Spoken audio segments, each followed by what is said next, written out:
I always believed the ocean was honest. It can be cruel, indifferent, dangerous, but it never lies. When something is wrong, you feel it in advance. In the wind, in the waves, in the way the air changes. That's why I loved going out to sea alone. No crew, no conversations. Just me, my yacht, and a darkness that doesn't press down on you. It calms you. That evening, everything was perfect. The engine ran smoothly. Navigation showed a clean route. The stars hung so low over the water, it felt like I could reach out and touch them. I planned to spend the night in open water and change course in the morning. A routine trip. One of many. The first sign that something was wrong was the silence. The wind stopped abruptly, not gradually, but as if someone had turned it off. The waves became lower, smoother, but not calm. They moved in sync, unnaturally, as if following a single rhythm. Then the fog appeared. It didn't roll in from the horizon. It simply formed. Within seconds, the world dissolved into a thick white void. My yacht's lights barely reached a few meters ahead. The air turned cold and damp. Choosy. Unfamiliar. I instinctively slowed down and checked the instruments.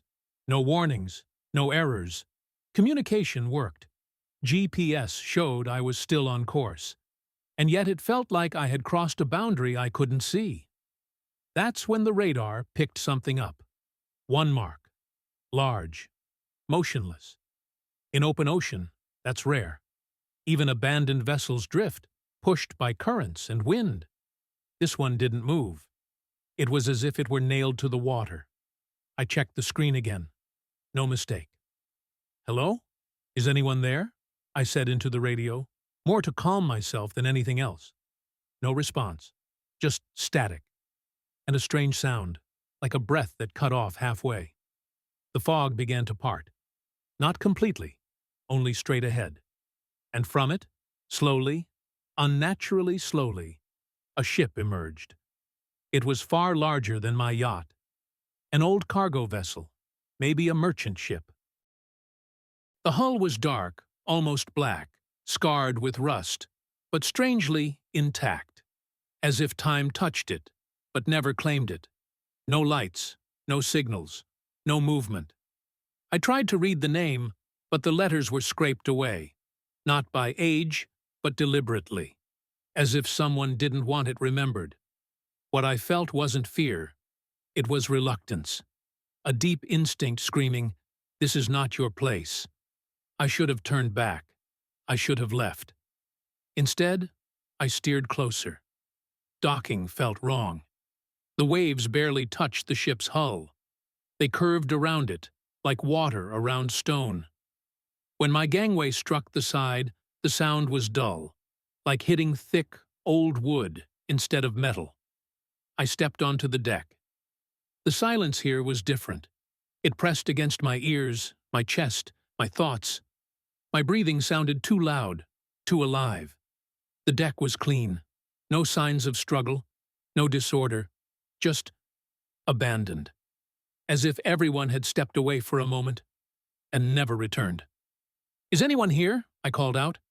My voice disappeared into the fog, then came back. Not as an echo, as a whisper. Delayed. Quiet. Cold ran down my spine. The bridge door stood open. Inside, outdated instruments, heavy levers, dim screens, and one display that was active. It showed the date. Today. I turned slowly and looked back, to where my yacht should have been. There was nothing. No lights, no shape, no way back. That was the moment I truly felt fear. Not because I was on an abandoned ship, but because I knew I was here for a reason. And the ship knew it. I didn't yet realize that losing my yacht wasn't the worst part. The worst part was that the ship had begun to respond to me. I forced myself to stay calm. Panic is the worst enemy at sea. I stood on the bridge, staring into the fog where my yacht should have been. The white curtain was dense and still, as if the world beyond had been deliberately cut away. All right, I whispered. I needed to think logically. I picked up the radio again, gave my coordinates, repeated the signal, said my name, slowly, clearly, as if someone had to be listening. Only static answered. But it was different now. There was a pattern in it. Uneven. Like something trying to mimic my voice without understanding how.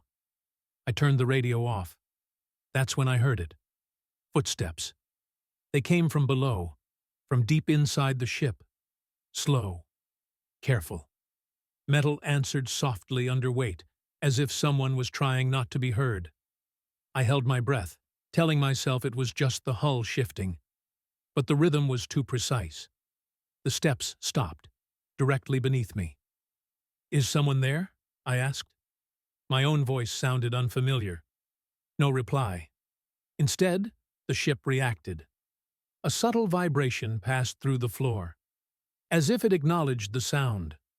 Somewhere deep inside, something clicked, and a long metallic groan rolled through the corridors like a deep breath. The lights flickered. I understood then. Standing still meant allowing this to continue. I had to find a way back, or at least understand where I was. I left the bridge and walked along the deck. The hatches leading below were open. Inside, darkness. Thick, unwilling to accept light. As I descended, the air changed. Colder. Older. And with every step, the feeling that I wasn't alone grew stronger. The corridor below was narrow.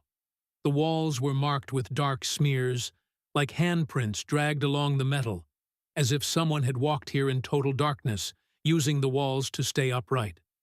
I moved slowly. Then I heard voices. Quiet. Fragmented. Different tones. They came from behind cabin doors. I couldn't make out words, only emotion. There was no threat in them, only pleading. One door stood ajar. Inside, a neat cabin, personal items in place, as if its owner had stepped out briefly. A journal lay on the table. I opened it. The final entry ended abruptly. The ship no longer responds to controls. It changes direction on its own. It feels like it's listening to something else. A sound behind me. I turned. At the end of the corridor stood a figure, human-shaped, still. It didn't move, but I felt its attention. "I just want to leave," I whispered. The lights went out, and in the darkness, I heard movement. Not one direction.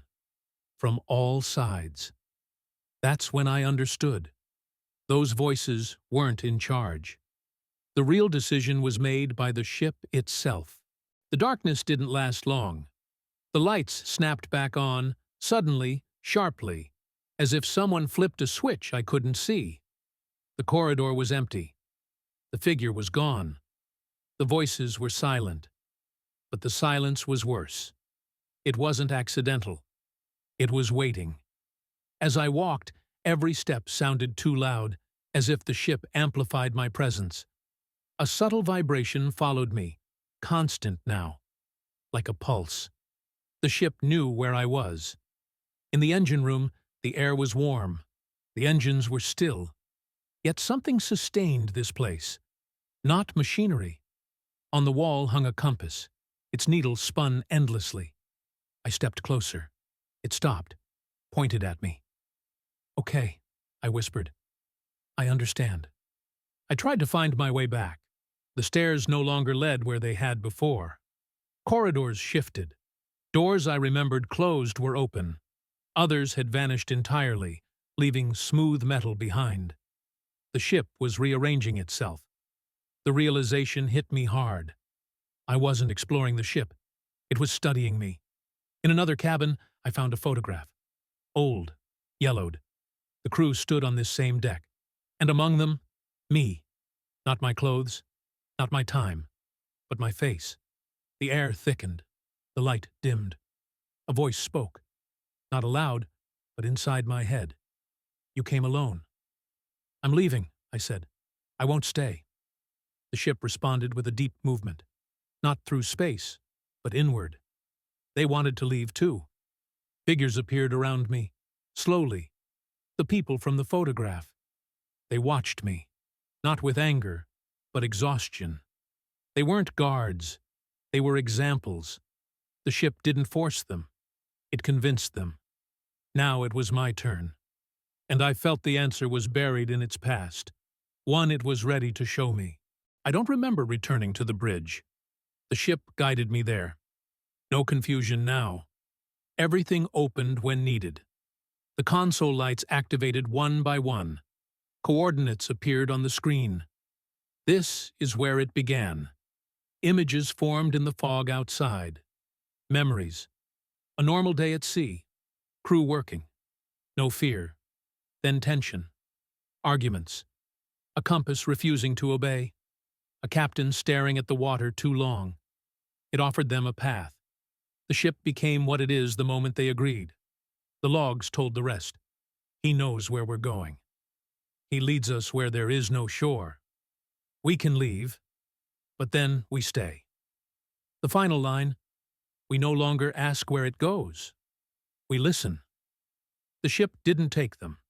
It offered escape. From decisions. From returning. From what waited on land. Those who stayed became its memory. And now I stood here for the same reason. The screen changed. Course confirmed. The ship moved. Not forward. Deeper. You can leave, the voice said. Or stay.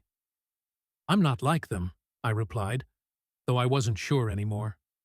The ship waited. It already knew my answer. I stood in the center of the bridge and felt the ship moving. There were no jolts, no familiar hum of machinery. And yet, something was changing. The air itself seemed to vibrate, as if the space around me were tightening, adjusting to a new direction. I won't stay, I said again. My voice sounded firmer than I expected. There was no answer. But the ship heard me. The lights dimmed, leaving only narrow lines along the floor. Beyond the windows, the fog began to move faster, twisting into a slow, circling spiral. A strange sensation washed over me, like the ship wasn't sinking into the ocean, but into a memory. You are already here. This time, the voice was closer. Not inside my head. Everywhere. I saw the deck filled with people. They stood in silence, not looking at me, but through me. Their faces were calm. Too calm. The kind of calm you see in those who are no longer in a hurry. You could have left, I said. Why didn't you? One of them stepped forward. His voice was quiet, but clear. We were tired of returning. The words hit harder than any shout. The ship responded. The floor beneath my feet grew warm, almost alive. The walls shifted subtly, forming something like a circle. The space narrowed, leaving me alone at the center. You were looking for silence, the voice echoed. You came alone. You weren't in a hurry to go back. I wanted to argue, but every word I formed had already been heard. Then I saw it. A wheel. Not the one built into the bridge. Another. Older. Its surface was worn smooth by countless hands. Take it. I stepped closer. It carried a familiar feeling. The same one I knew from the helm of my own yacht. On quiet nights, when the world seems to shrink to a single line on the horizon. And then what? I asked. There will be no shore, the ship replied, and no need to return. I looked down at my hands. They were shaking. Not from fear, but from doubt. That was when I understood the true trap. The ship didn't take anyone by force. It waited until a person chose to let go of everything that tied them to the outside world. I stepped back. No, I said. I'm not finished. For a moment, everything froze. Then the ship shuddered. Not violently, deeply. The space around me began to lose its sharp edges. The figures dissolved. leaving only the weight of presence behind. Then, go, the voice said softly, but remember the way. Light flared. I was back on the deck, and through the fog I saw a familiar shape. My yacht. I still didn't know if I had truly been released, because some journeys end only for the body, but never for the memory. I didn't run. Even when the distance between me and the yacht seemed too great, I walked slowly, carefully, as if I were afraid to disturb the very possibility of leaving. The deck beneath my feet no longer trembled, but I still felt tension, like the silence before a storm. The fog parted into a narrow corridor, not all around, only ahead, just enough for me to see the path. My yacht rocked on the waves, and that movement felt like the only real thing left in the world. I turned back one last time. The ship stood behind me, dark and silent. It did not follow me. It did not move closer, but I felt its attention, not like a gaze, like a presence, as if it were memorizing every step I took. When I stepped onto the yacht's deck, the familiar creak of wood and metal sounded unnaturally loud. I grabbed the railings, feeling my heart pounding somewhere in my throat. My hands obeyed me, but with delay, as if part of me was still not entirely here. I untied the mooring line. The rope fell into the water with a quiet splash, a sound that finally returned me to reality. The engine started immediately, without hesitation, as if the yacht had been waiting for me. I slowly reversed away. The fog began to thin, but did not disappear completely. The ghost ship dissolved into it gradually, not moving away, not shrinking. It simply stopped being part of my world. When its silhouette finally vanished, the ocean came back to life. The wind returned. The waves lost their strange symmetry. The night regained its depth and motion. I looked at the instruments. The coordinates matched. Time flowed evenly. No gaps. No malfunctions. The world behaved as if nothing had happened. But I knew something had. Closer to dawn, I noticed I couldn't get rid of the sense of a course. Not a route, not a direction. An intention. As if something was still guiding me, but from a distance, without touching. I tried to change course. The compass did not respond immediately. The needle hesitated, twitched almost imperceptibly, and only then settled back into place. It lasted 1 second. That second was enough. I lowered my gaze to the helm. There was a scratch on the wood. Thin, fresh. It formed a simple shape, an arrow. It pointed to no known direction. It pointed forward, into open water. I ran my finger along it, and for a moment, it felt warm. That same morning, I contacted the shore. I gave the coordinates, asked about vessels in the area. The answer was brief. Nothing unusual. No large objects. No signals. I didn't argue. After returning, I tried to live as before. But some habits disappeared on their own. I no longer go out to sea for long periods. I always check the compass twice, and I never allow the silence to linger. Because sometimes, on calm nights, I feel it again. The sudden stillness of the wind, the strange evenness of the waves, the sense that somewhere ahead, the fog is forming too quickly. And then I remember the words I heard there, on the bridge. You are already here. Maybe I left, but I'm not sure I was released forever. The ocean doesn't take everyone. It only offers a path to those who are ready not to return. The only question is, will you be able to refuse when your turn comes?